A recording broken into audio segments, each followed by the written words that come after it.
वर्णन किया गया कि सतयुग में प्राण अस्थिगत होते थे, यानी सतयुग में लोगों के प्राण है वो हड्डियों में होते थे। ऐसा पराशर स्मृति में लिखा है, पराशर संहिता में लिखा है सतयुग में प्राण अस्थिगत होते थे, त्रेता में मांसगत होते थे और द्वापर में रुद्रगत होते थे।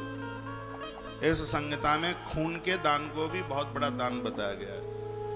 इस संहिता में हड्डियों के दान को भी बहुत बड़ा दान बताया गया, इसलिए महात्मा दधीची ने अपनी अस्थियों का दान कर दिया था। वो सतयुग की घटना थी।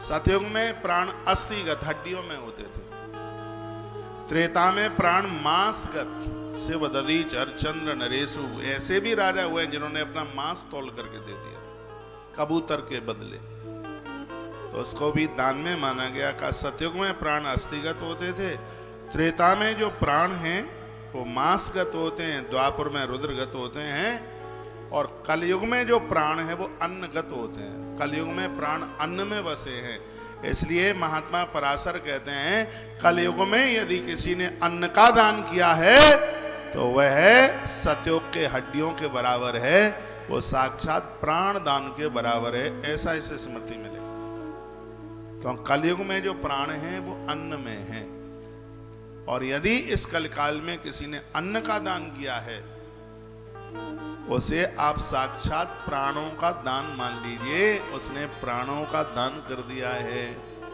वो किसी के लिए भी अन्न हो सकता है, जीव जंतुओं के लिए। मैंने इसी ग्रंथ में पढ़ा है कि आप जीव जंतुओं के लिए, मूक पशु पंक्षियों के लिए जो आप करते हैं उसकी कितनी बड़ी महिमा है। पराशर संहिता में, स्मृति में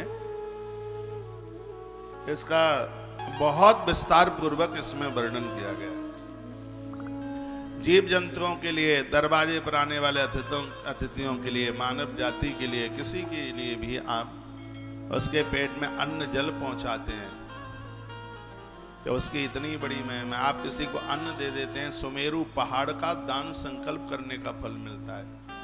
आप किसी को जल पिलाते हैं, संपूर्ण समुद्र के संकल्प करने का फल प्राप्त होता है।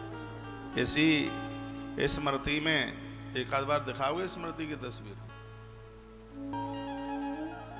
बोलिए बांके बिहारी लाल की जय, श्री हनुमान जी महाराज की जय जय जय श्री राधे, जय श्री राधे, जय। श्री राधे तो बड़ी अच्छी बात कही गई है।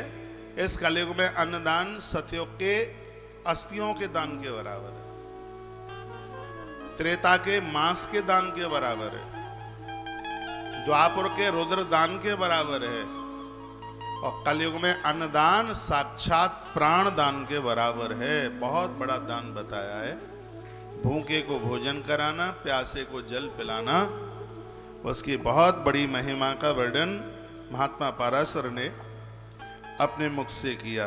द्वापुरे चर्ममादायः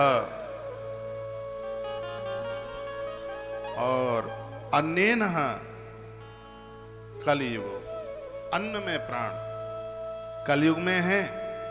इसलिए एक सजग समझदार व्यक्ति को चाहिए कि इस कलयुग में महात्मा पराशर कहते हैं भूखों को भोजन करा करा के वह अपने मुक्ति के मार्ग को प्रशस्त कर लेता है। इसलिए दरवाजे पर आया हुआ व्यक्ति कभी भी भूखा ना चला जाए। ऐसी अद्भुत बात महात्मा पराशर कहते हैं। हम मेरी व्यासपीठ के परम भगत हैं, मेरी आप बहुत बात मानते हैं तो इतना भी मान लीजिए। मैंने इसको बहुत बारीकी से पढ़ लिया है, बहुत ग्रंथों में लिखा है। पराशर स्मृति में ये बहुत विस्तार पूर्वक है कि आप दरवाजे से किसी को भूखा न जाने दीजिए। घर की जब रसोई शुरू होती है तो आप बाहर पहुंचकर, दरवाजे पर पहुंच करके एक बार देखिए कोई खड़ा तो नहीं है, कोई भूखा प्यासा तो नहीं खड़ा है, और उसको बुला करके बिठा करके उसको भोजन कराइए। इस कलयुग में एक मुक्ति का परम साधन बताया गया महात्मा पराशर के द्वारा। इसको एक मुक्ति का परम साधन बताया गया है।